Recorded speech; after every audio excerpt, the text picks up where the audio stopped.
우리에게 말씀하시는 하나님, 우리의 마음을 열어 주님의 말씀을 함께 받습니다. 주님께서 우리에게 들려주시는 귀한 말씀, 저희가 가슴에 새기고 그리고 계속해서 주님의 열매를 아름답게 맺어가는 삶을 향하여 오늘도 한 걸음 더 나아가게 하여 주십시오. 예수님의 이름으로 기도합니다. 아멘. 여러분, 그동안 안녕하셨습니까? 제가 2부 예배에서 말씀을 나눈 것은 아마 오늘이 처음인 것 같습니다. 지난 3월에 주일 예배를 함께 드렸었는데 이렇게 다시 만나 뵙게 되었습니다. 날씨는 덥고 코로나는 다시 심해지는데 잘 지내고 계시나요? 오늘부터 8월 마지막 주까지 5주간 주일 예배를 여러분과 함께 드리게 되었습니다. 저도 사실 굉장히 조심스럽고 그리고 부담이 되는 것이 사실입니다. 지난주에는 설교학 교수님이 오셔서 말씀 전해주시기도 하셨고, 그리고 사실 외부 설교라는 게 대부분 다시 볼 일이 별로 없는 분들에게 말씀을 최선을 다해서 전하고 집에 가면 되는 건데, 저는 이렇게 우리 서일교회 4층에 깃들어 있는 목사다 보니까 앞으로도 계속 배워야 하고, 그래서 저도 상당히 조심스럽고 부담스럽긴 합니다. 부족한 사람이 귀한 예배의 자리에 오랫동안 서게 되었는데 일단 굉장히 영광스럽게 생각합니다. 그리고 말씀 사역 잘 감당해서 함께 은혜 나눌 수 있도록 기도로 응원해 주시면 감사하겠습니다. 고맙습니다. 휴가철이 되었습니다. 무더위 속에서 많은 분들이 바다로, 강으로, 계곡으로 휴가를 다녀옵니다. 여러분은 휴가 다녀오셨습니까? 얼굴이 대부분 뽀얗신 걸 보니까 휴가를 다녀오신 분이 많진 않으신 것 같습니다. 아직 안 다녀오셨다면 어디로 다녀오실 계획이 있으신지요?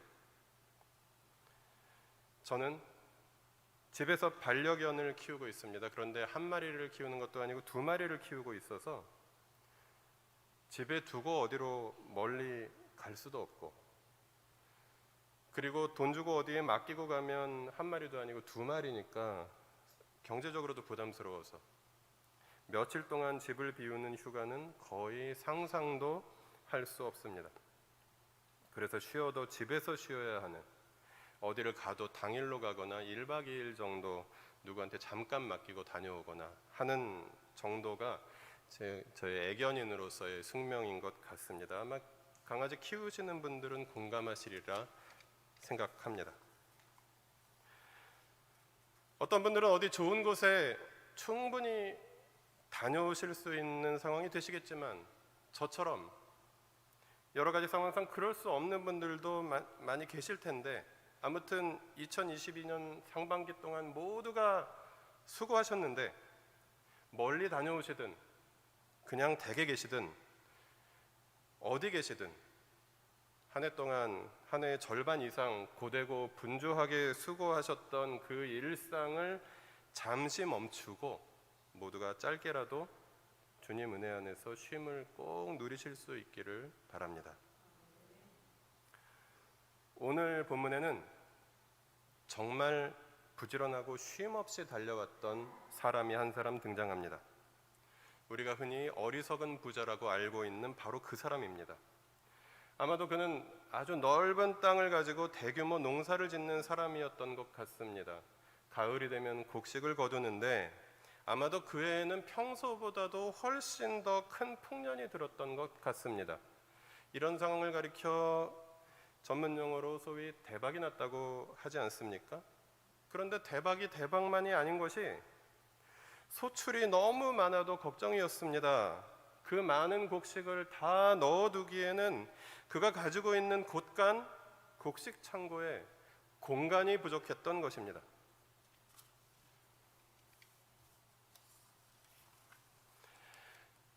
동네에 새로운 식당이나 점포가 개업을 하면 사장님 지인분들이 화환을 보내주는 것 보신 적이 있으실 것입니다.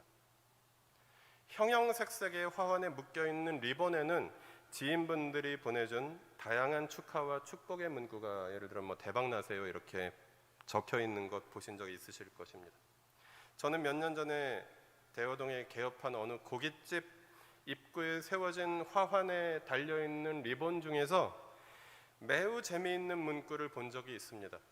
요즘은 그런 말이 흔해서 그렇게 신선한 문구가 아니긴 하지만 그때는 정말 저에게 신선했습니다. 돈 세다 잠드소서라는 문구였습니다. 정말 재치 있는 문구가 아닌가 생각됩니다. 장사가 너무 잘 돼서 수입이 하도 많아서 마감을 한 뒤에 사장님이 하루 결산을 하는데 돈을 세고 세는데 너무 피곤해서 다 못 세고 잠들 정도로 소위 대박이 나라는 엄청난 축복이 아닐 수 없습니다. 아마 오늘 본문에 나오는 부자가 그런 상황인 것 같습니다. 곡식이 너무 많아서 더 이상 저장할 수 있는 공간이 없을 정도로 많은 곡식. 이럴 때 여러분 같으면 어떻게 하시겠습니까? 부자는 고민합니다. 곡식을 많이 거두어서 창고를 가득 채우고도 곡식이 남아도니 이 일을 어찌할 것인가? 저희 집은 개가 2마리 살고 인간이 2사람 삽니다. 2식구가 살기 때문에 쌀을 많이 소비하지 않습니다. 하루에 계량컵으로 많이 먹어야 2컵 정도 먹습니다. 그런데 시골에서 사촌 동생이 농사를 열심히 지어서 맛있는 쌀을 1년에 2번씩 보내줍니다. 요즘 코로나 때문에 3년 동안 집에서 손님을 치른 적이 없습니다. 구역 모임도 제대로 한 적이 없습니다. 그래서 2식구가 하루에 1~2컵 밥을 해서는 지방에 있는 사촌 동생이 열심히 수고해서 농사지어서 고맙게 보내주는 그 귀하고 맛있는 쌀을 도저히 다 먹을 수가 없습니다. 그래서 언젠가부터는 이 쌀로 떡을 해서 지인들과 교우들과 나누어 먹곤 합니다. 어차피 묵혀봐야 벌레만 생기는 게 쌀 아닙니까? 상태 좋을 때 나눠 먹으니 떡도 맛있고 기분도 좋아집니다. 20kg짜리 쌀 한 자루가 남아더라도 이런 생각을 할 수 있습니다. 그런데 오늘 본문에 나오는 우리 부자는 어떤 생각을 합니까? 17절부터 19절에 그 유명한 표현이 있습니다. 내가 곡식 쌓아둘 공간이 없으니 어찌할까 하고 또 이르되 내가 이렇게 하리라 내 곳간을 헐고 더 크게 짓고 내 모든 곡식과 물건을 거기 쌓아두리라. 또 내가 내 영혼에게 이르되 영혼아 여러 해 쓸 물건을 많이 쌓아 놓아 두었으니 평안히 쉬고 먹고 마시고 즐거워하자 하리라. 안타깝게도 그는 하나님을 안 믿는 사람이었던 것 같습니다.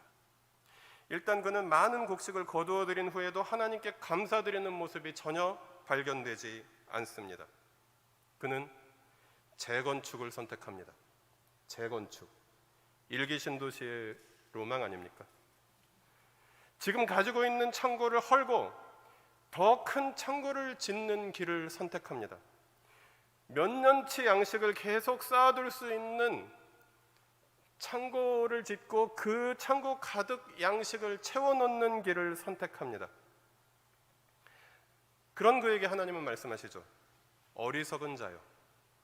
세번역 성경에 보니까 어리석은 사람아 라고 하나님의 안타까운 마음이 더 느껴집니다. 쉽게 말하면 바보라는 말입니다. 이 바보야, 네가 그 많은 곡식을 너를 위해 쌓아두었지만 너의 영혼을 내가 오늘 도로 찾아가면 그 많은 곡식은 누구 거가 되겠느냐? 하나님은 말씀하십니다. 하나님의 답답하고 안타까운 마음이 느껴지는 그런 말씀입니다. 그래서 이 말씀 때문에 어리석은 자야, 이 말씀 때문에 우리에게 이 부자는 어리석은 부자라는 별명이 붙여져 있습니다.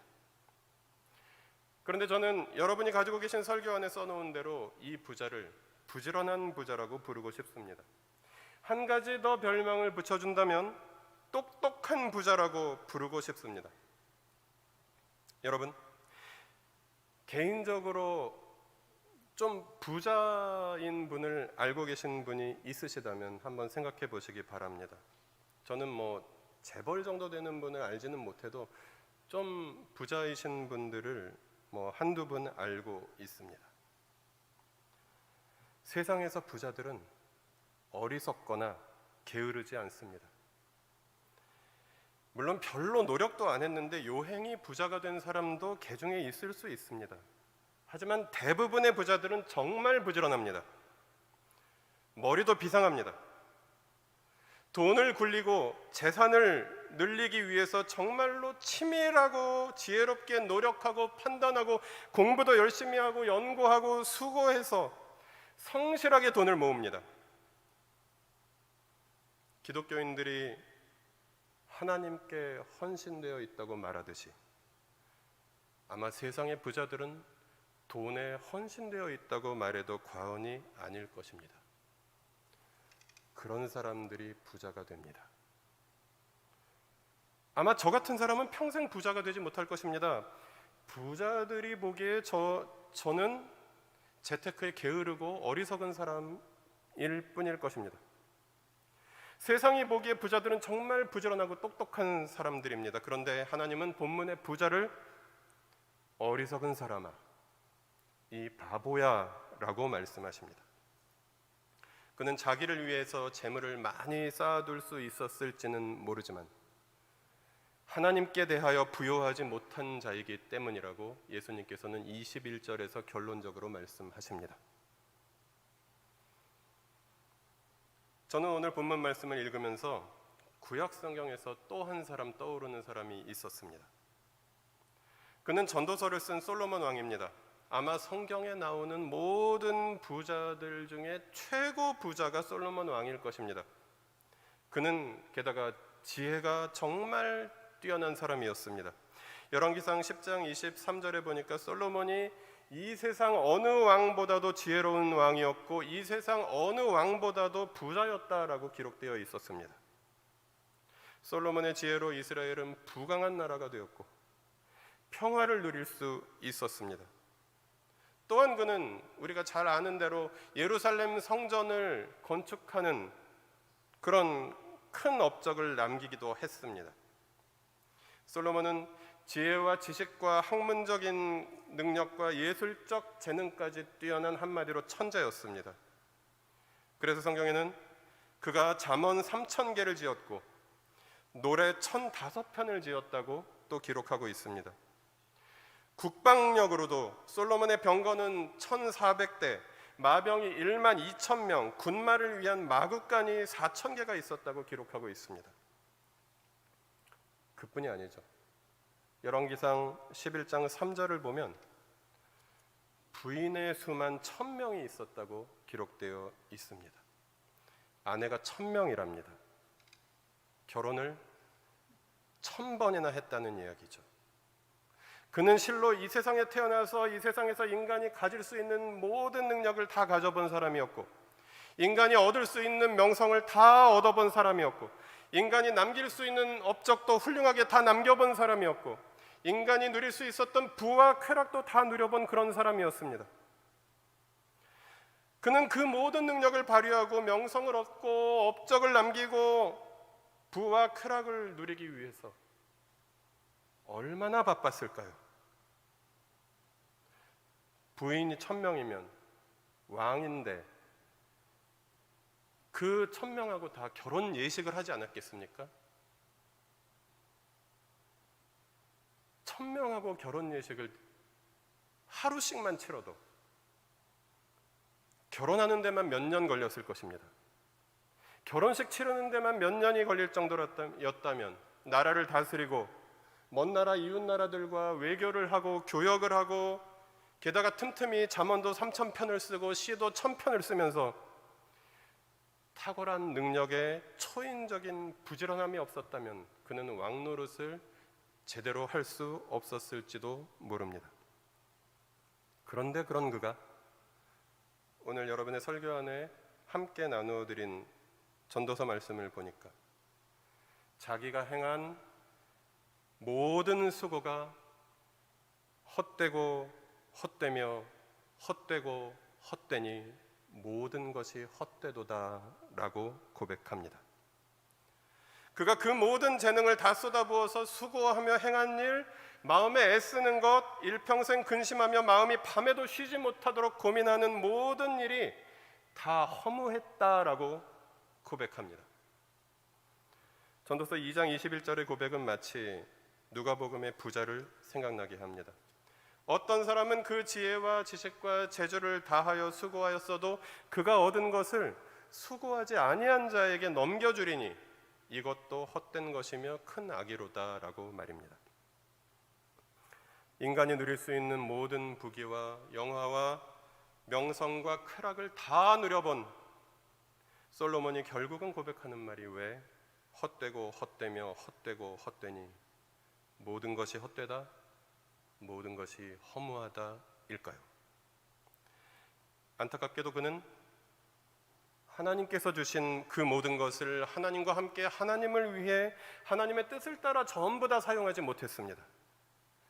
하나님을 위해 사용한 것도 분명히 있었지만 상당 부분 그는 자신의 명예를 위해서, 자신의 쾌락을 위해서 하나님께서 주신 위대한 능력을 자기가 챙겼습니다. 심지어는 그가 아내로 맞아들인 1000명의 이방 여인들이 숭배했던 우상의 신전을 짓고 그 모든 우상들에게 분향하고 희생제를 지냈다라고 열왕기상 11장 8절은 말하고 있습니다. 그래서 누가복음에서 이미 우리가 살펴본 어리석은 부자의 독백은 바로 모든 것이 다 헛되고 허무하다는 것을 깨닫기 전에 그때까지 솔로몬이 가지고 있었던 젊은 날의 마음과 다르지 않다는 것을 우리는 발견합니다. 내가 곡식 쌓아둘 곳이 없으니 어찌할까 하고 또 이르되 내가 이렇게 하리라 내가 내 곳간을 헐고 더 크게 지어 내 모든 곡식과 물건을 거기 쌓아두리라 또 내가 내 영혼에게 이르되 영혼아 여러 해 쓸 물건을 많이 쌓아두었으니 평안히 쉬고 먹고 마시며 즐거워하자 하리라 라고 말입니다. 솔로몬이 가진 모든 것은 하나님이 주신 것이었습니다. 그러나 솔로몬은 하나님이 주신 그 천재적인 재능을 하나님이 아니라 많은 부분 자신의 욕망을 위해서 사용해서 그렇게 해서 만들어진 부와 명예와 권력과 쾌락이 절정에 달했던 어느 날 아마도 하나님은 솔로몬에게 찾아오셨던 것 같습니다. 그래서 이렇게 말씀하셨던 것 같습니다. 어리석은 자야, 내가 오늘 밤 내 영혼을 도로 찾는다면 내 모든 소유가 다 누구의 것이 되겠느냐? 천만다행스럽게도 솔로몬은 인생을 돌아보면서 자신의 부와 쾌락과 그것을 이루고 가지기 위해서 열심을 다한 수고가 얼마나 헛된 것이었는지 깨달을 수 있는 기회가 있었던 것 같습니다.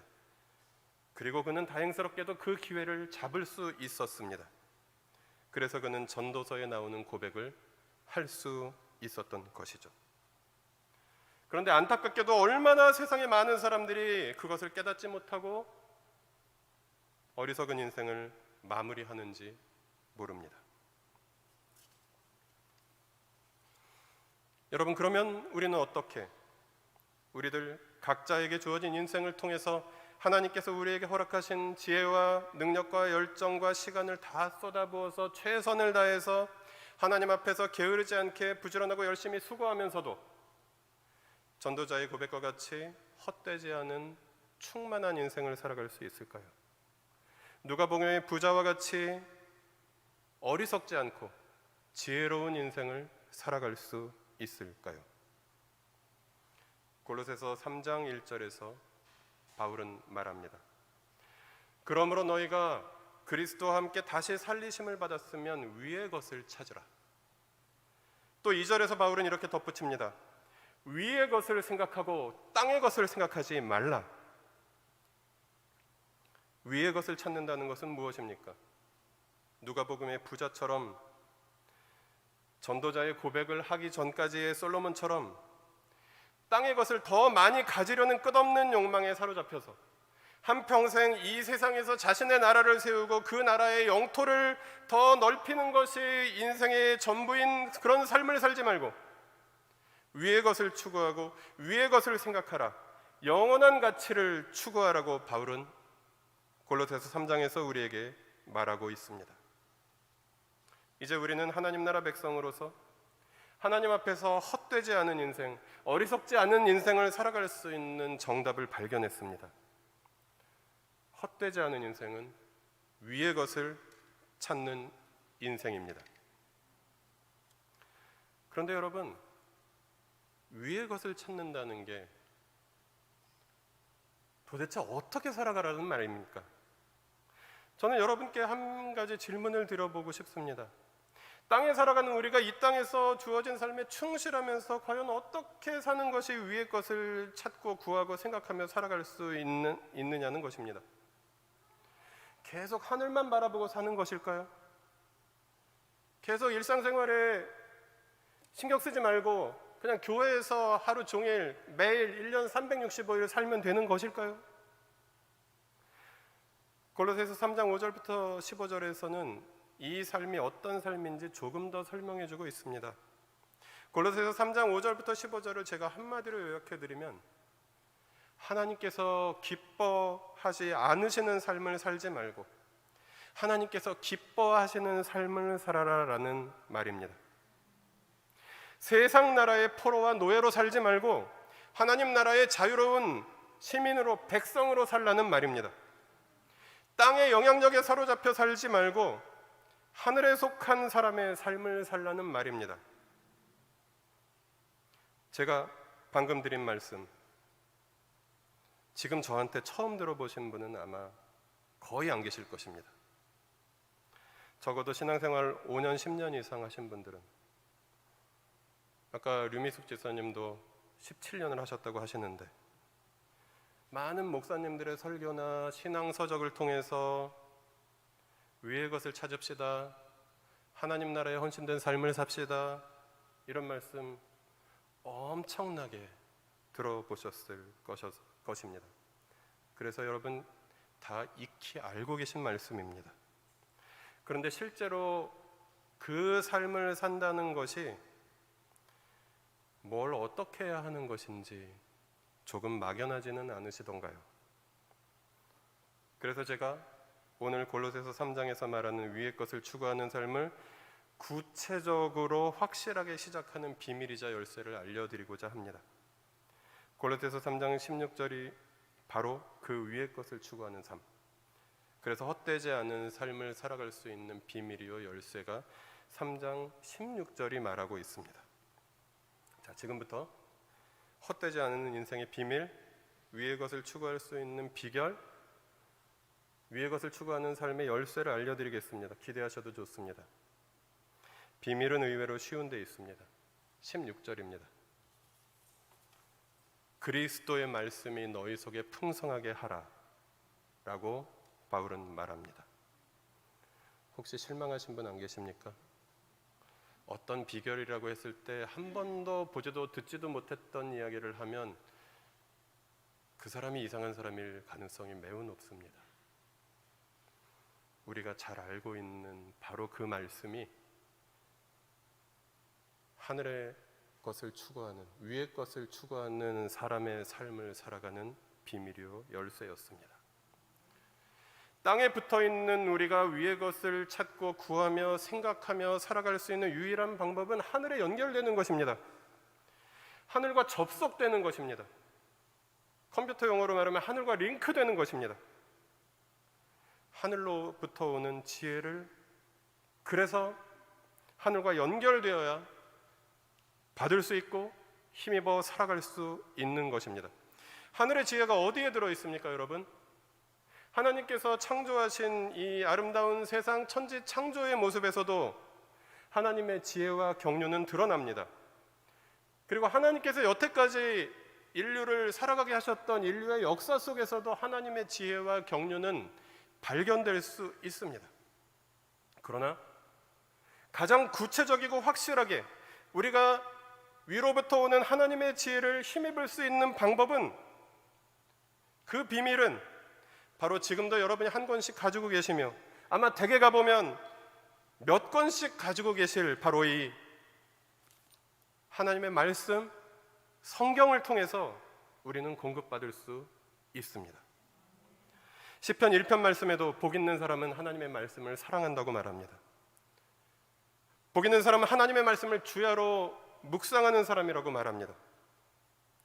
그는 하나님의 말씀을 살아내려고 순종하는 삶을 살아갈 수밖에 없습니다.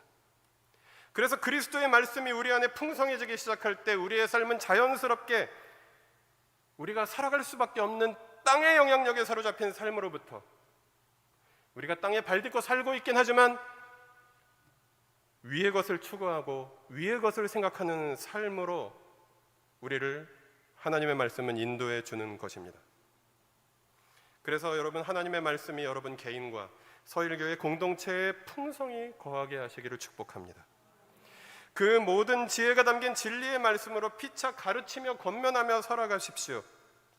그런 여러분께 하나님께서는 땅에 있는 것을 추구하고 땅에 있는 것의 영향력에 사로잡혀 살아가는 삶으로부터 하늘의 열매를 풍성하게 맺어가는 삶을 향해 계속해서 나아갈 수 있는 복되고 풍성한 삶을 허락해 주실 것입니다.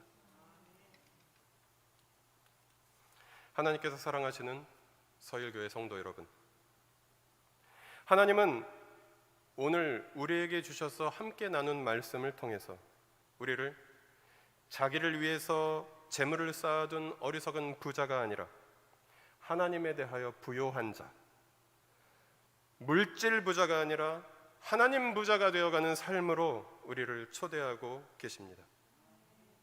2022년이 시작된 지 엊그제 같은데 오늘이 벌써 7월 31일입니다. 올해도 벌써 7개월이 지났습니다.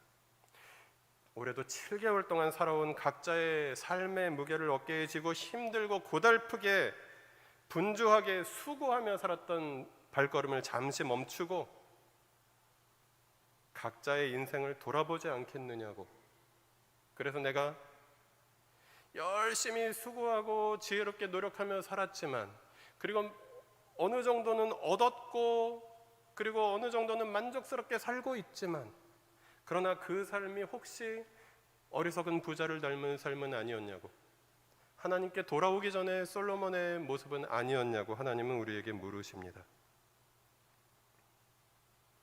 때마침 휴가철에 우리는 우리의 수고스럽고 분주한 일생을 하나님 앞에서 다시 한번 돌아보고 위의 것을 추구하고 하늘의 지혜를 힘입는 새로운 삶으로 우리를 초대하시는 하나님의 말씀을 받았습니다. 그래서 올해부터 우리의 휴가는 얼마나 멋진 곳에서, 얼마나 럭셔리한 곳에서 쉬고, 얼마나 즐겁게 놀고, 얼마나 유명한 맛집에서 음식을 먹어보고, 얼마나 재미나게 놀아보았으며, 사진을 찍어서 페이스북이나 인스타그램에 올리면 모든 사람의 부러움을 살 수 있는, 그래서 좋아요가 수백 개 달릴 수 있는 그런, 모든 사람이 다 세상 사람들도 즐길 수 있는 그런 휴가가 아니라 하나님께로 한 걸음 더 가까이 나가기 시작하는 그런 휴가로 만들어가 보시면 어떠실까요? 모두 짐 싸서 기도원에 가서 금식하고 오시라는 말씀이 아닙니다. 예약해 놓으신 거 취소할 수도 없지 않습니까? 호텔에 가시든 리조트에 가시든 캠핑을 가시든 해수욕장을 가시든 그냥 댁에 계시든 상관없습니다. 장소는 큰 문제가 되지 않습니다. 여러분 계신 곳에서 그저 조용한 시간을 하나님과 함께 보내보시기 바랍니다. 지금까지보다 딱 한 걸음만 하나님께 더 나아가 보시기 바랍니다. 성경 전혀 안 보시던 분들이, 이것은 여러분을 탓하는 게 아니라 일상생활에서 너무도 분주하고 바쁘게 살아가다 보면 성경 볼 시간도 없는 것이 사실 아닙니까? 그런 분들이 성경을 읽기 시작하고, 형식적으로나 의무적으로 성경을 읽던 분들이 이제 마음을 열어서 성경을 묵상하기 시작하고, 그래서 조용한 침묵 속에서 하나님을 만나고 하나님의 음성을 들을 수 있는 시간을 하루 중 잠시라도 가져보시기 바랍니다. 그리고 휴가가 끝나면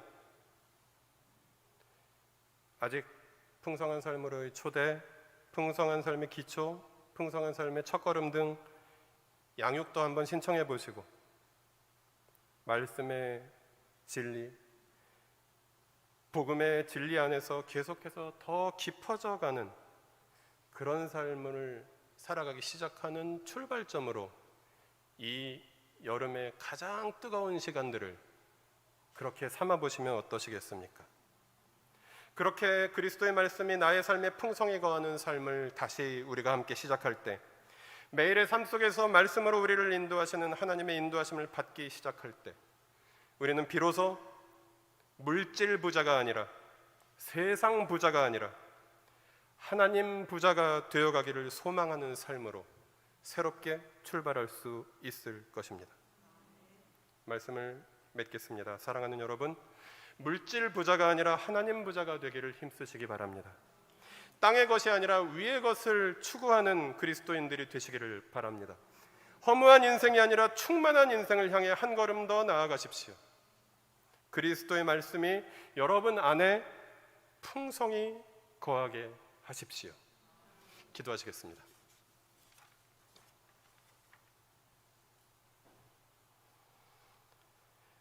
우리로 하여금 나 자신을 위하여 이 세상에서 부요한 사람이 아니라 하나님께 대하여 부요한 사람으로 살게 하여 주십시오. 돈과 명예와 권력과 쾌락을 누릴 만큼 누려본 다음에야 모든 것이 허무하다고 고백할 수 있는 사람이 아니라 이미 주신 것, 지금 가진 것으로도 감사가 넘치며 그것으로 주님을 위해 사는 사람들이 되게 하여 주십시오. 하나님의 말씀이 우리 안에 풍성히 거하여 위의 것을 추구하는 삶을 살게 하여 주십시오.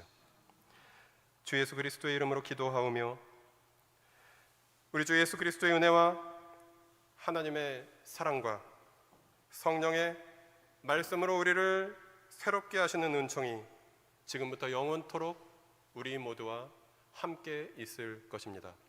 아멘.